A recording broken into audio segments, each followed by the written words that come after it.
I just made a shelf that holds like 60 something cigar boxes, and so I need to get them divided up in order to put my hardware and stuff in there. So I just thought I'd take a minute to show you what I've been doing. And I like a square that's about 2 inches roughly. So if I measure this, it's about 5.5. So I'm going to measure this at 5 5/8. And then this way, it's 10. It's 10 3/16. Okay. So if I like one that's 2 inches, that's 2, 4. That's going to be 3 compartments this way, and 5 compartments this other way. I'm going to do 5.625 divided by 3 gives me 1 7/8.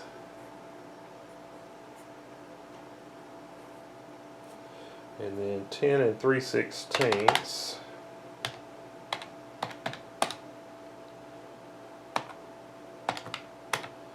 Alright, and so then divide that by 5. Gives me 2.37. 2.037. So these don't have to be exact, so what I'm going to do is I'll do 2 1/16 in order to mark my boards. Alright, so the next thing I've got to do is get some slats cut to put in here. So the wood I'm using is just a piece of spruce 2x4, and you can see it's not perfect by any means, but the depth on this is going to be 1 1/8. So I'll be cutting off quite a bit of this. It'll definitely get me below it on this side right here.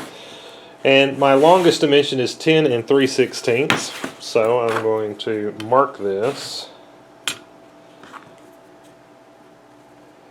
at 10 3/16 and go cut it off.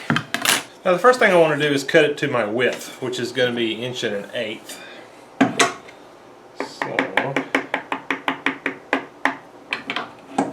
Then I'm going to raise my blade up all the way. And you do want to make you a 0 clearance insert for your table saw to do this, otherwise you'll lose your slats down in the table saw.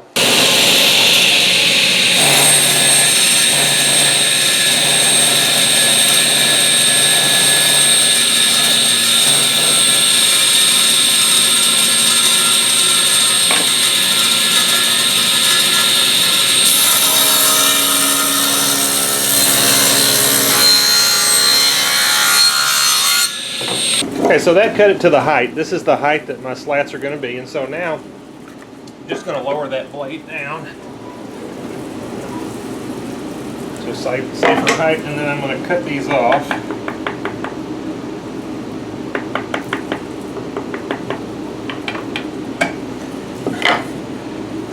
And I'm cutting these slats at just under 1/8 of an inch because that's what will fit my dado head.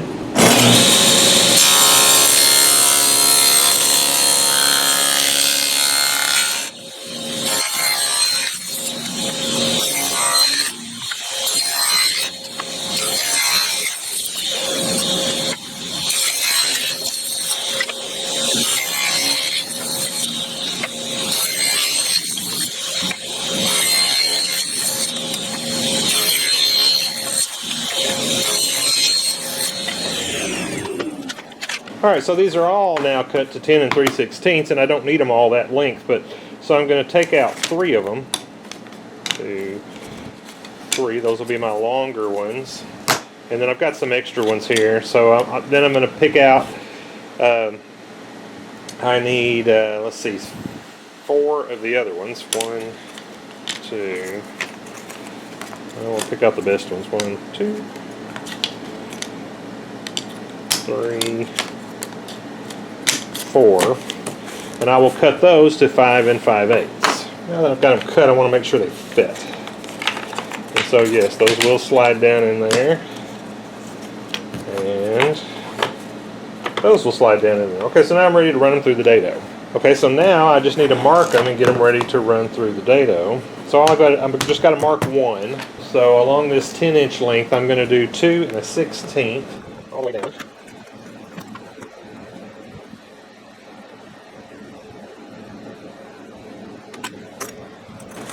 That's the side I want to put my dado on.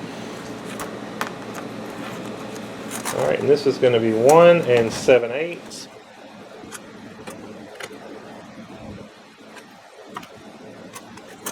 And it doesn't really matter, I'm just going to put it on that side. Alright, now we'll run these through the dado head. Now you're going to want some kind of a table saw sled or a miter gauge or something like that.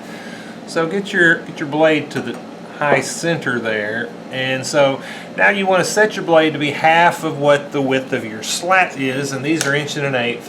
So we're looking at what would it be, 8 9/16. I tend to just make it a little bit deep so that it'll fit together. I don't worry about there being a tiny little hole there, but alright, so that's it right there. Okay, so another thing nice thing about using a sled is you can line your marks up just right there on that edge, and you know you're in the right place. And so we're going to stack these up, and we're going to do them all at the same time.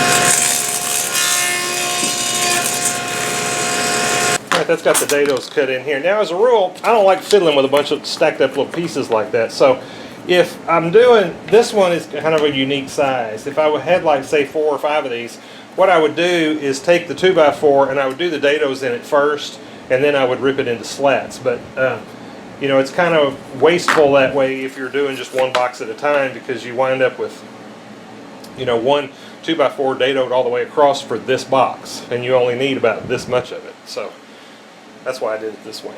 Alright, so let's see if this fits together for us. Let me make sure I got them.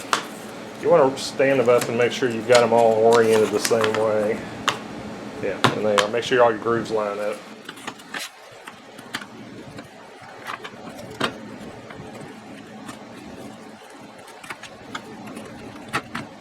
Okay. And that should drop right back down, right down in there.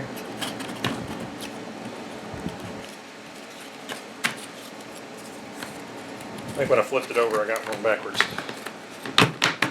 Okay, there we go. Now, you can leave it loose like that if you want to be able to take it out and adjust it, but I find that little parts will migrate underneath. It'll kind of, these things will lift up over time, so I like to glue them down.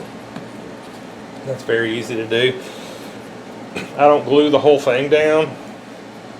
I just, you know,